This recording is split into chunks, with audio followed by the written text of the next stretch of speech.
Austin used to be known as a hippie town in the middle of Texas, blue town and a red state. When all the dot-commers and the computer companies started coming into town, a lot of the locals moved out of the downtown in North Austin and moved to South Austin. And typically South Austin is known to have, is where the heart of Austin is. It's where a lot of locals will tell you. It's a lot of the locals, the hippies, the people that have been here for 20, 30, 50 years, longer. It's a very liberal town. That's why you can find soy candles and tattoo shops and record stores, and all the cool shops are in South Austin. Helping someone on life's way, from the path of sin, bring the wonders into the mountains for justice. Whatever they say, help to keep the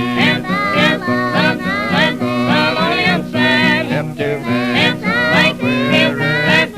somebody glad. Let your life so be that all the while. We're on South First right now. One of the things I love about South First is they've taken on a lot of the old Victorian homes and turned them into cool shops, stores, bars, and this is one of my favorites, Unemployed Democrats. If you're an anti-Bush fan, this is definitely the store for you. And this town gives you an idea how relaxed and laid back it is. Their official sport of Austin is disc golf, and typically you find groups of people who go down there and bring a six-pack or a bowl and play golf. Their discs are little frisbees. In fact, I have one because I play disc. It's like a little frisbee that you hold a little bit differently or similar to frisbee, and basically you chunk it as far as you go. You play the same game as golf, so most holes are par 3, and then your goal is to get it into a basket, and the lowest score wins. And you just walk around in the woods, enjoy the day.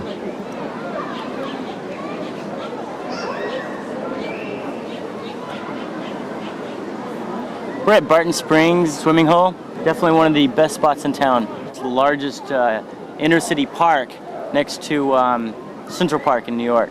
It's a creek-fed swimming pool that's been basically concreted off to make a big swimming hole for everybody. It's a park. It's a city park, so you pay like $3 to get in, and you basically sit on the hill and sit down and sit in creek water while you're enjoying the heat of Texas heat. We're heading over to Guerrero's here across the street on South Congress. Guerrero's used to be an old feed store, and one of the locals turned it into a margarita bar. They also have good migas and good queso. This is a classic Austin dish. It's basically melted cheese. Anywhere you go in South Austin, Tex-Mex is one of the favorite foods in town. Queso and migas are the top two you'd probably find in any restaurant. The queso is basically just cheese that's been melted.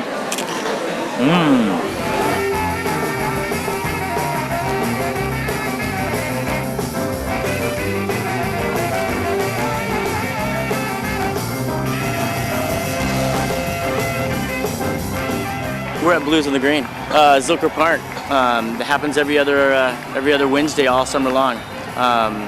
They threw a big stage on here and invite a bunch of blues artists to come down and play from like 7:30 to 9:30. There's probably about 5,000 people here that are bringing their coolers down and their families. It's a free show too, so it's one of the bonuses of living in South Austin.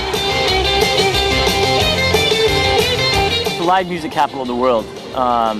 You know, they have live music going on just about everywhere all the time. At any time you want to go see live music, you can find it.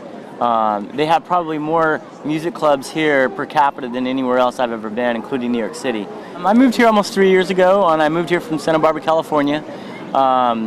In California, I used to have my own production company where I booked everything from bands to festivals to any type of art, film.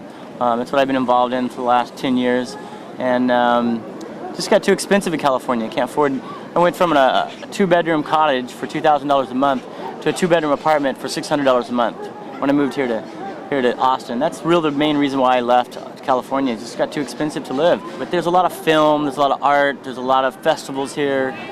It's exactly what I love to do, and that's one of the main reasons I moved here, because I felt like I could do what I love to do here, which I couldn't do in California. A lot of that has to do with cost, and a lot of it has to do with people open to different art and music. It's a cool scene. It's probably the only town between the East Coast and West Coast I would even consider living in. They see the joy of serving Jesus